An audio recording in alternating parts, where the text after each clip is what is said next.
Hello hi అండి అందరికీ నమస్కారం. Welcome back to world famous kitchen food. ఈరోజు మనం వచ్చేసి చిక్కుడుకాయ కర్రీని అయితే ప్రిపేర్ చేసుకుందామండి. ఇక మనం స్పెషల్గా చెప్పనక్కర్లేదు, చూస్తేనే అర్థమవుతుంది కదండి. మనం ఈరోజు ఎంతో టేస్టీగా ఉండేటువంటి చాలా సింపుల్గా ఈజీ ప్రాసెస్లో ఇలా చిక్కుడుకాయ కర్రీని అయితే ప్రిపేర్ చేసుకుందామండి. ఇలా ప్రిపేర్ చేసుకోండి, ప్రతి ఒక్కరైతే మీరు చాలా ఈజీగా ప్రిపేర్ చేసుకోగలుగుతారు. కుకింగ్ చేయడం రాని వారు కూడా ఇలా చేశారంటే ఈ విధంగా ఈ ప్రాసెస్లో అయితే ప్రతి ఒక్కరూ చాలా బాగా చేస్తారన్నమాట. తప్పకుండా వీడియోనైతే పూర్తిగా చూడండి. ఈ వీడియో నచ్చితే తప్పకుండా లైక్ చేయండి, షేర్ చేయండి, సబ్స్క్రైబ్ చేసుకోండి. ఇలాంటి మరెన్నో వీడియోస్ మీకు నోటిఫికేషన్గా రావాలి అంటే వెంటనే మా ఛానల్ అయితే సబ్స్క్రైబ్ చేసుకోండి. ఇక మీరైతే చిక్కుడుకాయని అయితే తీసుకోవాలన్నమాట. ఇలా మీరైతే చిక్కుడుకాయని తీసుకొని చక్కగా కట్ చేసి పెట్టుకోండి. చూసారు కదండి, చాలా బాగుంది. ఇలా మీరైతే చాలా ఫ్రెష్గా ఉన్నటువంటి చిక్కుడుకాయని అయితే తీసుకోవాలన్నమాట. ఇలా మీరైతే చిక్కుడుకాయని తీసుకొని కట్ చేసుకొని పూర్తిగా కట్ చేసుకొని పక్కన పెట్టేసుకోండి.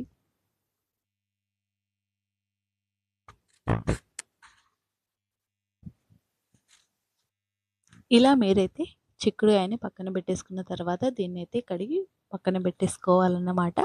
మనకు ఈ కర్రీ వచ్చేసి తప్పకుండా స్పెషల్గా ఈ కర్రీని రైస్లోకి తీసుకున్నా బాగుంటుంది, కానీ జస్ట్ మనం స్టఫింగ్ లాగా తీసుకుంటే బాగుంటుందన్నమాట. మనకు చిక్కుడుకాయ కర్రీ ఉన్నా కానీ సైడ్కి మనకు పప్పు చారు కానీ ఇలాంటి రెసిపీస్ ఉంటే బాగుంటాయి. జస్ట్ మనం ఇది ఫ్రై చేసుకుంటే బాగుంటుంది. ఓన్లీ జస్ట్ డీప్ ఫ్రై చేసుకోవాలన్నమాట. జస్ట్ ఇలా డీప్ ఫ్రై చేసుకొని సైడ్ డిష్ లాగా తింటే చాలా బాగుంటుంది. ఇక మనకు ఈ కర్రీ వచ్చేసి ఎలా ప్రిపేర్ చేసుకోవాలో ఇప్పుడైతే మనం ఈ వీడియోలో వివరంగా తెలుసుకుందాం.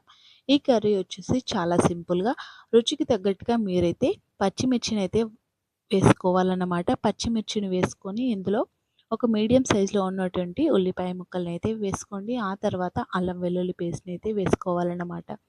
చూసారు కదండి, ఇందులో హాఫ్ టేబుల్ స్పూన్ వరకు అయితే ఆవాలు జీలకర్రని అయితే వేసుకోండి. ఇలా మీరు టోటల్గా ఆవాలు జీలకర్ర వేసుకున్న తర్వాత ఉల్లిపాయ ముక్కలు పచ్చిమిర్చిని వేసుకొని, పచ్చిమిర్చి అనేది మీరు స్పైసీ ఎంతవరకు ఉండాలో అంతవరకు వేసుకోండి. ఇక ఆ తర్వాత కొద్దిగా పసుపును కూడా వేసుకోవాలన్నమాట. చూసారు కదండి, హాఫ్ టేబుల్ స్పూన్ వరకు అయితే వేసుకుంటే సరిపోతుంది.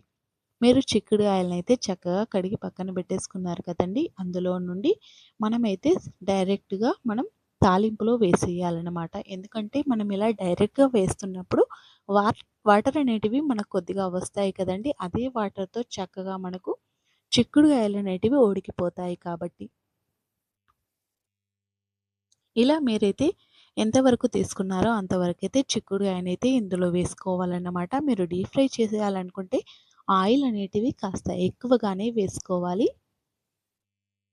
మనకు 500 గ్రామ్స్ వరకు చిక్కుడుకాయ తీసుకుంటే మనకు 100 గ్రామ్స్ వరకు అయితే తప్పకుండా ఆయిల్ని అయితే తీసుకోవాలన్నమాట.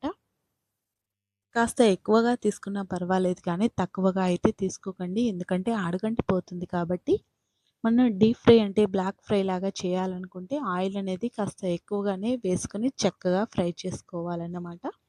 ఇలా మీరైతే వేసుకున్న తర్వాత సాల్ట్‌ని కూడా యాడ్ చేసేసుకోవాలి. ఇలా సాల్ట్‌ని కూడా వేసుకొని చక్కగా కలిపి పక్కన పెట్టేసుకోవాలి. చూసారు కదండీ, ఇలా జస్ట్ చాలా సింపుల్‌గా చాలా ఈజీ ప్రాసెస్ అండి.